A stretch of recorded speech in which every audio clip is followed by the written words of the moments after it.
Bismillahirrahmanirrahim. Assalamualaikum warahmatullahi ta'ala wabarakatuh. Rekan-rekan, sahabat, pemirsa, dimanapun Anda berada, yang mudah-mudahan senantiasa dirahmati Allah. Di dalam kitab Muwatta, pada halaman 648, Imam Malik bin Anas meriwayatkan sebuah hadis yang disampaikan oleh Rasulullah Shallallahu Alaihi Wasallam. Taraktu fikum amroini lam tadillu ma tamassaktum bihima. Aku tinggalkan untuk kalian dua perkara, yang mana kalian tidak akan tersesat selagi memegang kedua perkara tersebut. Apa saja kedua perkara tersebut? Kitaballahi wa sunnatan nabihi. Dalam riwayat lain dikatakan wa sunnata rasulihi. Yang pertama adalah kitab Allah, yaitu Al-Quranul Karim, dan yang kedua wa sunnata nabihi, yaitu hadis. Maka dari itu penting bagi kita semua untuk mengetahui kedua aspek yang dijadikan landasan hukum dalam agama Islam. Oleh karena itu, dalam kesempatan ini insya Allah saya akan menjelaskan salah satu daripada dua aspek tersebut. Sedikit mengulas mengenai ilmu mustalah hadis yang terdapat di dalam kitab Minhajud Dawin Nadhar karya Syekh Mahfud At-Tarwasi, ulama asal Indonesia, bahwa pembukuan hadis itu terjadi atau bisa dikatakan dibagi menjadi tiga fase. Yang pertama, akhir abad 1, ketika Khalifah Umar bin Abdul Aziz, pemimpin di masa dinasti Umayyah, mengirim surat ke berbagai penjuru kekuasaannya. Salah satunya, beliau mengirim surat kepada Abi Bakar bin Hazim, yang mana isi surat tersebut adalah Umdur maka min hadisi Rasulullah Shallallahu Alaihi Wasallam faktubu. Jikalau kita melihat secara gramatikal bahasa, umdur merupakan fiil amar dari kata nadhara, yang makna aslinya adalah melihat. Tetapi kalau di dalam surat ini kita melihat di dalam kamus Munjid, nadhara bermakna talaba, maka kita dapat mengartikannya, carilah olehmu hadis Rasulullah Shallallahu Alaihi Wasallam, lalu tulislah. Fa inni khiftu durusal ilmi wa dhahabal ulama'i. Karena sesungguhnya aku takut ilmu itu akan hilang dan ulama-ulama akan meninggal. Maka orang pertama yang berhasil membukukan hadis saat itu ialah Ibnu Syihab, sebagaimana yang dikutip di dalam Mandumah Ilmu Athar karya Al-Hafidh Jalaluddin As-Suyuti. Awalu jami'il hadithi wal athar Ibnu Syihabin amiran lahu Umar. Kemudian pada fase kedua, setelah era Ibnu Syihab Az-Zuhri, pembukuan hadis semakin marak di generasi selanjutnya.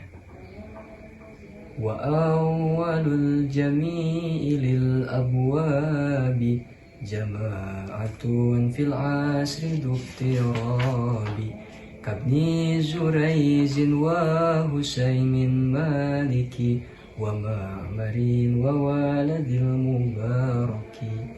Tokoh ulama ahli hadis yang pertama ada Ibnu Zurayj dari kota Mekah. Yang kedua ada Husain dari kota Wasiti. Yang ketiga ada Imam Malik bin Anas yang mengarang kitab Muwatta dari kota Madinah Munawwarah. Yang selanjutnya ada Ma'mar dari kota Yaman. Ada juga Walid al-Mubarak dari kota Khurasan, dan masih banyak lagi ulama hadis lainnya. Kemudian pada fase ketiga, bisa dikatakan fase ini merupakan fase emas dalam kinerja pembukuan hadis. Karena di fase ini muncul sekali banyak nama-nama besar. Wa awwalul jami'i biqtisari ala sahihi faqatil Bukhari wa muslimun min ba'dihi wal awwalu ala sawabi fi sahihi afdalu. Pada fase ini muncul seperti Al-Imam Bukhari yang mengumpulkan hadis dalam kitabnya Sahih Bukhari yang jumlahnya ada 4 jilid. Kemudian setelah Imam Bukhari ada Imam Muslim sama yang mengumpulkan hadis di dalam kitabnya Sahih Muslim yang berjumlah 5 jilid. Kemudian ada Sunan Ibnu Majah yang mengumpulkan hadis juga yang jumlahnya 2 jilid. Kemudian ada Imam Abi Daud yang sama mengumpulkan hadis dengan nama kitabnya Sunan Abi Daud yang berjumlah 3 jilid. Kemudian ada Imam Tirmidzi yang mengumpulkan hadis di dalam kitab Sunan At-Tirmidzi yang berjumlah 5 jilid. Kemudian ada Imam Nasai yang mengumpulkan hadis dalam kitab Sunan An-Nasai yang berjumlah 4 jilid. Kemudian kitab-kitab ini dijadikan sebagai patokan, dijadikan sebagai induk dalam pengambilan hadis, terutama dalam Sahih Bukhari dan juga Sahih Muslim. Maka ke-6 kitab ini ulama sepakat menyebutnya Kutubus Sittah. Kemudian ada Al-Muhaddis.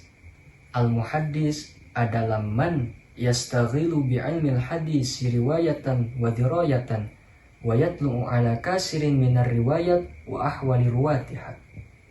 Muhaddis adalah orang yang sibuk dengan ilmu hadis, baik itu riwayat maupun dirayat. Dan juga seorang muhaddis mengetahui, melihat kebanyakan dari riwayat tersebut dan juga mengetahui sifat ataupun tingkah daripada rawi yang meriwayatkan hadis tersebut. Selanjutnya ada Al-Hafidh. Nah, Al-Hafidh terdapat 2 kaul, 2 pendapat. Yang pertama ialah muradifun lil muhaddis inda kasirin minal muhaddisin.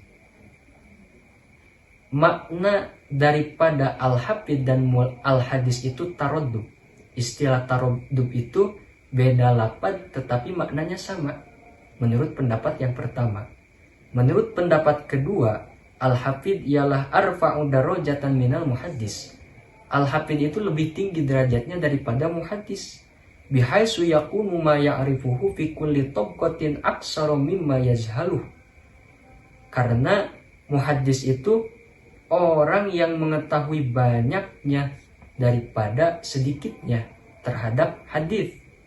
Maka di dalam kitab lain dikatakan bahwa seorang Al-Hafidh itu hafal atau mengetahui 100.000 hadis beserta sanadnya. Kemudian yang terakhir ialah Al-Hakim. Al-Hakim adalah man ahata ilman bijami'il ahadithi hatta la yafutahu minha illa al-yasiru.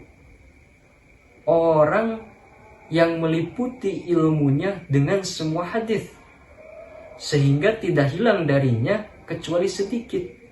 Al-ra'i ba'di ahli ilmi, menurut pendapat sebagian ahli ilmu.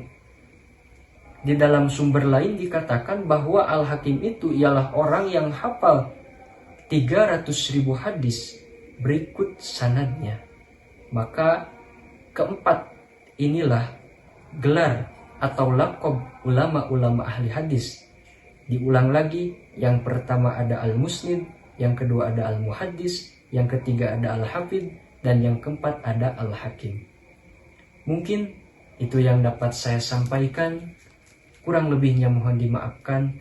Mudah-mudahan ada manfaat bagi kita semua fid dunya wal akhirah. Wallahul muwafiq ila aqwamit thariq wal afu minkum. Wassalamualaikum warahmatullahi wabarakatuh.